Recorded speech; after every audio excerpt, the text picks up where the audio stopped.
Hello there. In this video, we have another great question from Claire, and let's hear what she has to say. So I was let go from my job, and at first I was relieved because I did not love it. I was really excited to find something new, and I had months of severance to hold me over. I started applying for a bunch of stuff. Now I've fallen into a slump. I've been on some interviews, but I haven't had any offers. I seem to be obsessed with wanting to find my true passion, and yet no matter what I do, I can't seem to figure it out. Any insights you could give me on finding your passion would be great. Thank you, Claire. Thank you, Claire, for this great question. While I'm not 100% sure there is any one right answer, I do have a lot of experience with this particular topic, and in this video, I'm going to share with you what I learned from my own personal story about trying to find my passion, how to get started on stop wasting time, how to become aware of BS on this topic, and a great resource I recommend to get you started, and the short version of my step-by-step way of working through it. So stay tuned.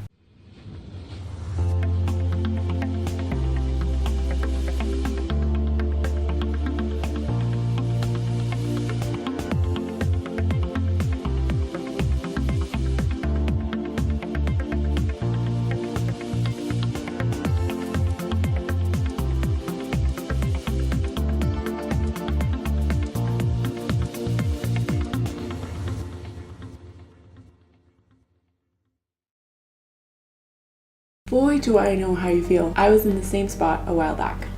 I had been let go after the company I worked for had shut down, and I fell into this deep state of needing to find what my real passion was, my one great thing that I was going to do.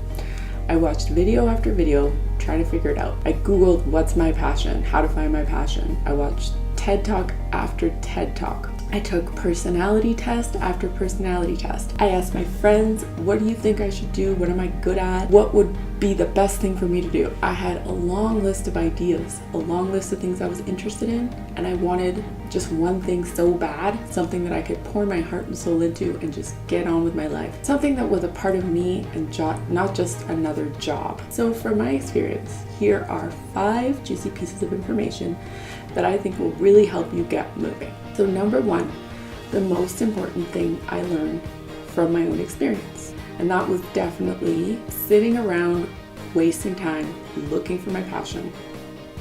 I accomplished nothing. I wasted months. I agonized over finding the perfect thing, and that was never the right thing to do.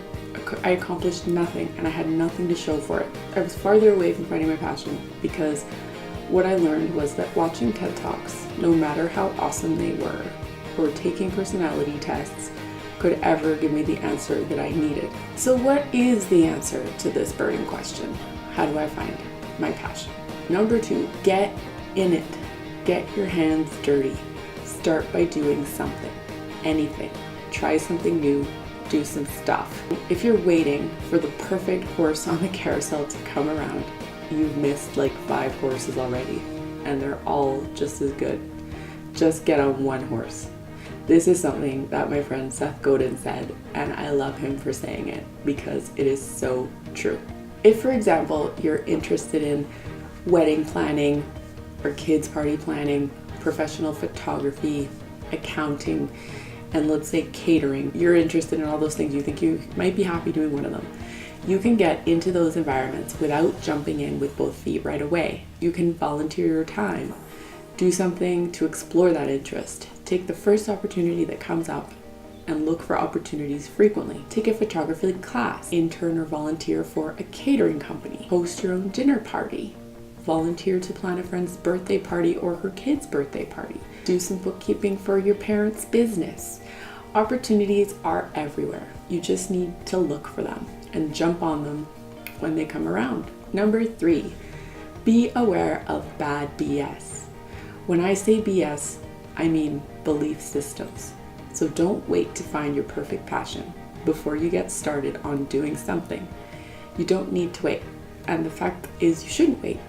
That is a bad belief system. I had this belief too, but now I realize that it's an old-fashioned belief and it shouldn't be subscribed to, because you end up wasting a lot of time. Who says we even have one passion? We could be happy doing many things. Seth Godin said, it perfectly. He said, "I'm not sure that anyone has a calling. This whole calling passion thing is complete nonsense. Take Van Gogh, for example. If he had been born 20 years later or 20 years earlier, he wouldn't have done what he did. It's not like some angel came down from the sky and pointed at him and said, 'You are going to be an impressionistic painter. That is what you were meant to do.' That did not happen. What did happen is that Van Gogh wanted to do a thing, but he didn't know what the thing was. And if he had been born 20 years later or 20 years earlier, he would have done a very different thing. And the same goes for Steve Jobs, for example. This isn't about waiting for the right answer. There is no right answer. What there is a challenge that you can sign up for, or there's an emotion that you can experience. And you want to experience emotions, and you want to sign up for challenges.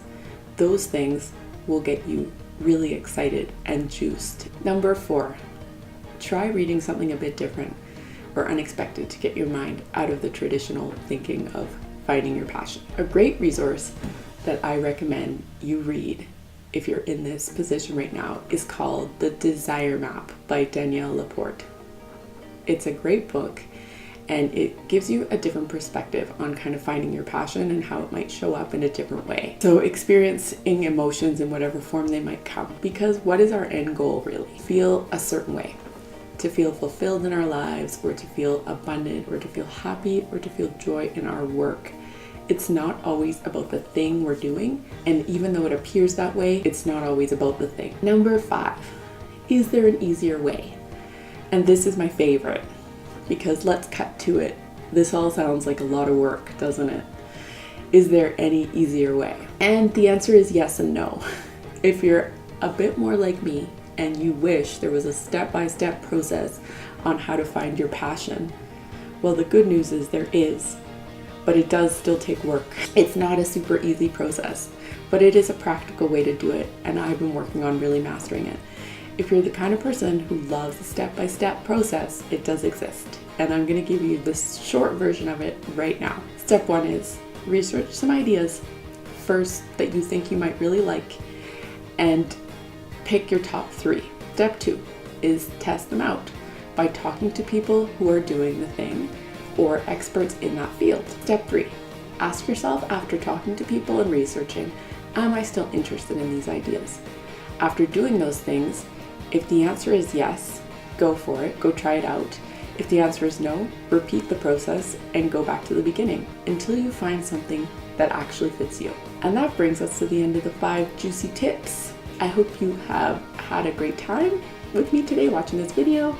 And Claire, I hope you are feeling more inspired. Feel free to click the thumbs up if you liked this video, or click the thumbs down if you didn't.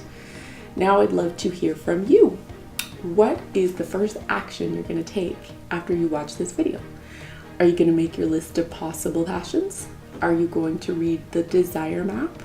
Or are you going to jump right into something and just get going? Any one of those is great. If this video resonated with you, join me over at nataliefisher.ca and sign up for updates. You'll be the first to hear about upcoming promotions and videos like this one, and you'll receive my free toolkit. Do you know one person who could benefit from the info I shared today? If so, help someone out by paying it forward and spreading the love, and send them over today. And remember, our society can be a bit wacky sometimes. The traditional ways in which we've somehow decided we should be searching for our career is really weird to me. We use keywords to find people, for crying out loud. We use software to figure out if a person is the right person to work with us. We're human. I'm here to prove that you've got what it takes and that you can break through, and I've got you covered. I'll see you next time, and I can't wait. Hopefully Carly is going to be quiet this time. She seems relaxed with her toy. Hello there. Today we're going to talk about... Oh, this is the wrong script. Never mind.